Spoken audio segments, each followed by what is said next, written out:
were you born like that? Did you have an accident? Was it something crazy, over the top, or like, what was it? Hey guys, Jen Bricker-Bauer here on my YouTube channel. Thank you for joining. We are starting a series called Get to Know Jen, get to know me, obviously. And, it kind of comes from, I've been traveling all over the world for 15 years. Had a camera in my face with being interviewed for 25 years, I would say, since I was really young, and asked so many questions. I've been a professional speaker for over 10 years, professional acrobat and aerialist for over 15 years, and a lot of sports I did when I was younger as well. That's kind of where the interviews started. And so right now we're kind of compiling the most frequently asked questions, because I realize a lot of you don't know anything about me, or you only know clips of what you've seen, my handstand videos, my push-up videos, or these kind of things. So there's so much to answer and so many questions to get to know me. So thank you for joining. Click the subscribe button. I hope you love it, and let's get into it.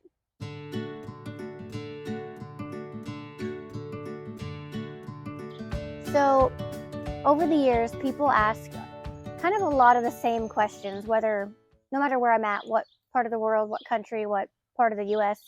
And so a lot of people ask, how did you lose your legs? Were you born like that? Did you have an accident? Was it something crazy, over the top, or like, what was it? And so it's a good question.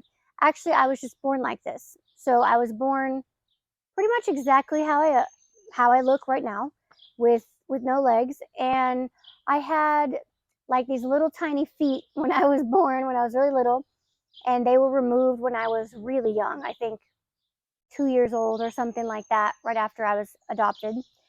And yeah, so no accident, no big crazy story. I was just born this way, and it's not hereditary. It was just a birth defect, meaning it can just randomly happen to people where you are born without a hand, born without legs, whatever the case, but nothing to do with like a genetic disorder or anything like that.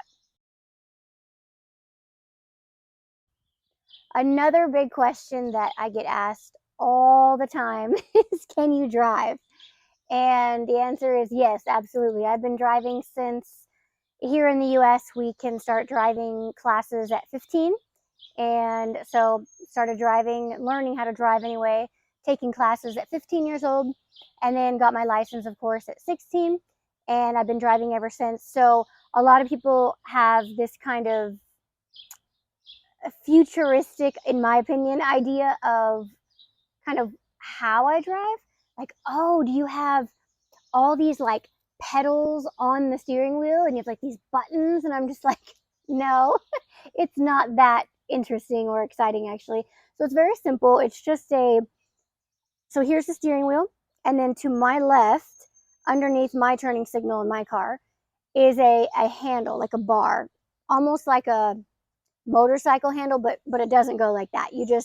It's a bar, stationary, the handle is, and you push down for gas and forward toward the dash of the car for the brake. And it's actually connected all the way down to the gas and the brake pedal. So when we share a car, so if Dominic drives or anybody else drives, you can use the foot pedals. So it's not like a special car, it's just an installation into the car. And we'll do a whole video later. I've been meaning to do that for a while now. We'll do a whole driving video separately so that you can see what it looks like, see me driving, getting in and out of the car, and all that kind of stuff, since everybody always wants to know.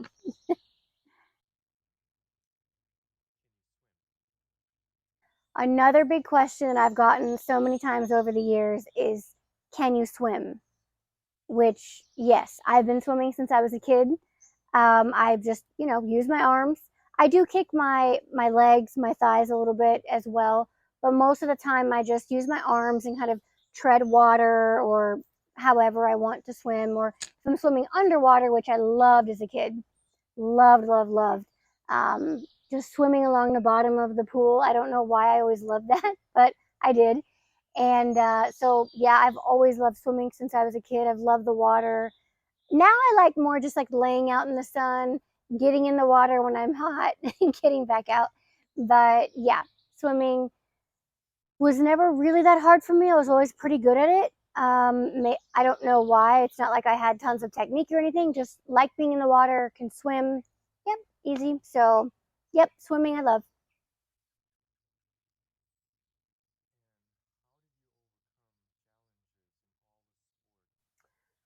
So I competed in a lot of sports growing up: softball, basketball, volleyball, and power tumbling. Power tumbling is like a portion of gymnastics. So in gymnastics, where you have the square kind of floor and you flip and twist and stuff like that, power tumbling, instead of a square floor, it's a long runway type of floor. Pretty much this, usually the same kind of stuff. Everyone was different at different meets, but the kind of springs, or sometimes they would be rods underneath that the gymnasts use on the mats. And I would do, back handsprings and twists and tucks and backflips and things like that. So I competed in that for 4.5 years. And in all the sports that I did, there they weren't a special kind of sport. They weren't a Paralympic sport. There were no other disabled people in the sport. So when I competed in all my sports, softball, basketball, and volleyball was all at school. So it was with everybody else. Power tumbling was a separate club, separate from school. But again, I was the first person with no legs to ever compete in power tumbling. And, you know, I didn't really, I didn't think it was that big of a deal. I didn't know why everybody thought it was so special. To me, I just loved, I've always loved sports. Very much loved tumbling and gymnastics and things like that. And I had a natural ability to be able to do that as well.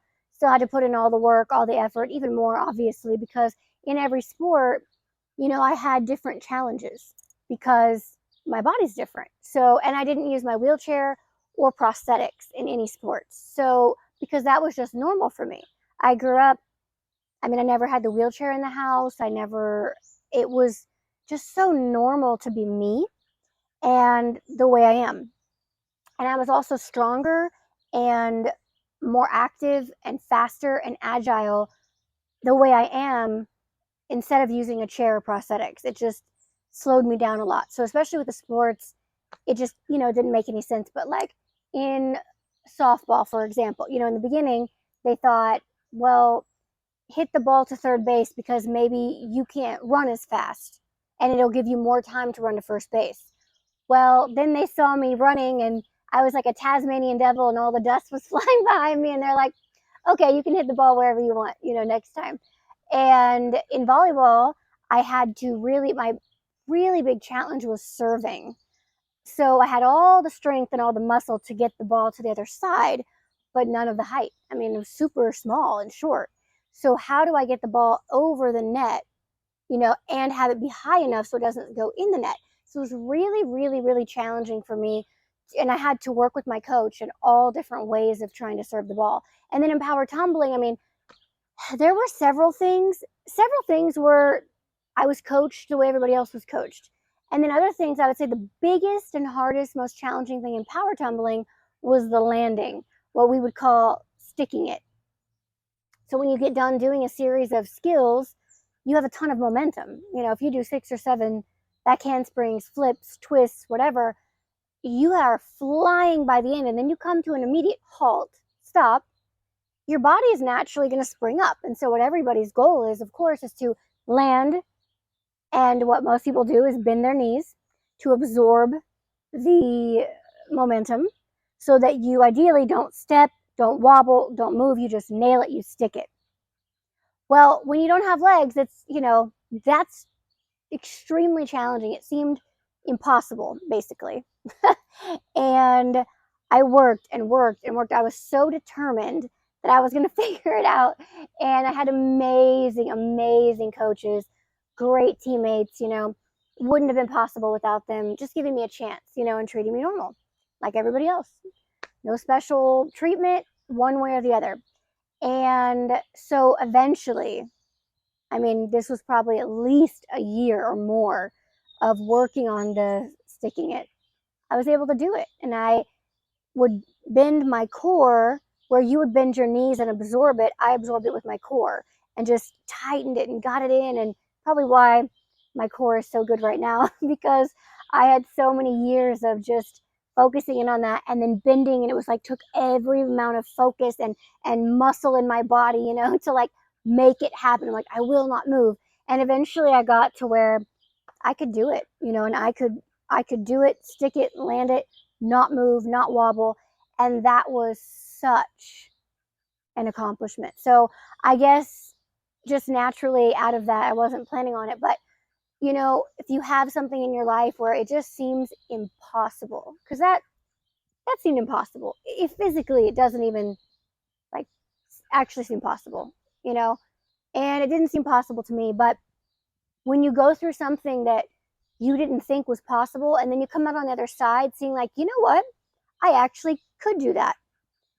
It's really motivating. It's really encouraging. And so I know we all have those things in our life where it's like, well, I can't do that. I mean, that's impossible. How can I do that? No one's even ever done it. No one's ever even seen it. That doesn't mean that it can't be done. And so hopefully that was an encouragement for you today, just sharing that. You know, I love sharing my life. That's what I've been doing professionally for so many years, with speaking, with being on TV, with my book, with performing and everything. And so YouTube is another medium, of course, just to reach all of you amazing people all over the world. And you all have your own stories and you all have your own lives. And so thank you for tuning in. Thank you for listening, and post your questions below, because we will do more of these get to know Jen kind of episodes, if you will, and post the questions. What are you interested in? And we'll just kind of take the top 3 or 4 of the most frequently asked questions. Okay, thanks. Bye.